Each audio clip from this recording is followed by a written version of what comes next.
do you have an issue with the fact that this happened at that place?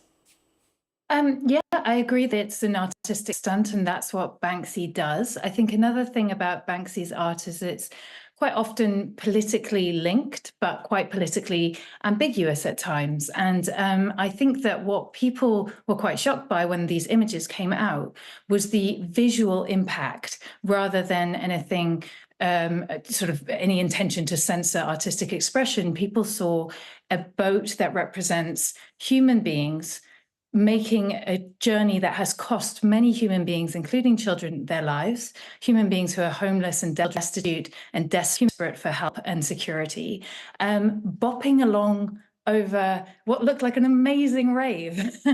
And the juxtaposition of those two images was just quite distasteful to a lot of the people viewing. I think the impact of the artistic statement was misjudged.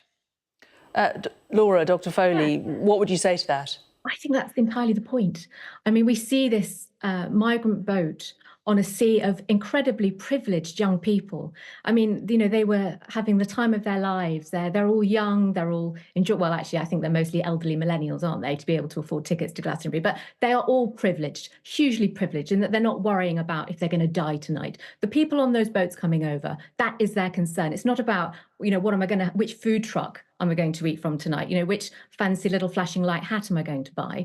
It's about, am I going to survive? Am I going to make it? And that juxtaposition that Zoe mentioned is exactly what Banksy wanted. He was after. The artwork wasn't really for the people, I don't think, at Glastonbury. I think it was for the people watching on TV. I think it's for all of us now. I mean, here we are on Monday lunchtime talking about the migrant crisis and Banksy's artwork, Banksy's intervention. So I think it was a hugely successful artwork.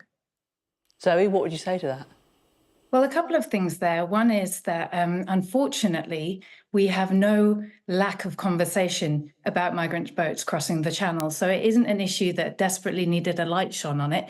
Maybe climate change or poverty or inequality would have been more suitable in terms of the need to provoke a conversation. But I would also just push back on this conversation we're having about privilege here. I think that this is really why this has been picked up so heavily by the press, because we like to look at people going to festivals like Glastonbury and say, oh, aren't they privileged? Their tickets would have cost hundreds of pounds. But then we look at people who fly to Spain on holiday, whose tickets also cost hundreds of pounds, and we wouldn't dream of calling everybody who does that privileged. So I think that there's a bit of snobbishness towards the people who are largely young and wanting to have fun in a way that maybe some parts of our society don't approve of by going along to a music festival. And that's playing into the discourse here about why we're sort of pointing at them and feeling superior to them. And I think it's far more important to recognize that there were panels at Glastonbury where refugees themselves spoke to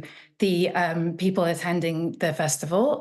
Experts and community members who work with asylum seekers spoke to the people attending the festival, discussed the issues, the real solutions, humanized the issue, obviously, because we were talking about real human beings who have experienced these things, discussing their experiences and how to solve this issue.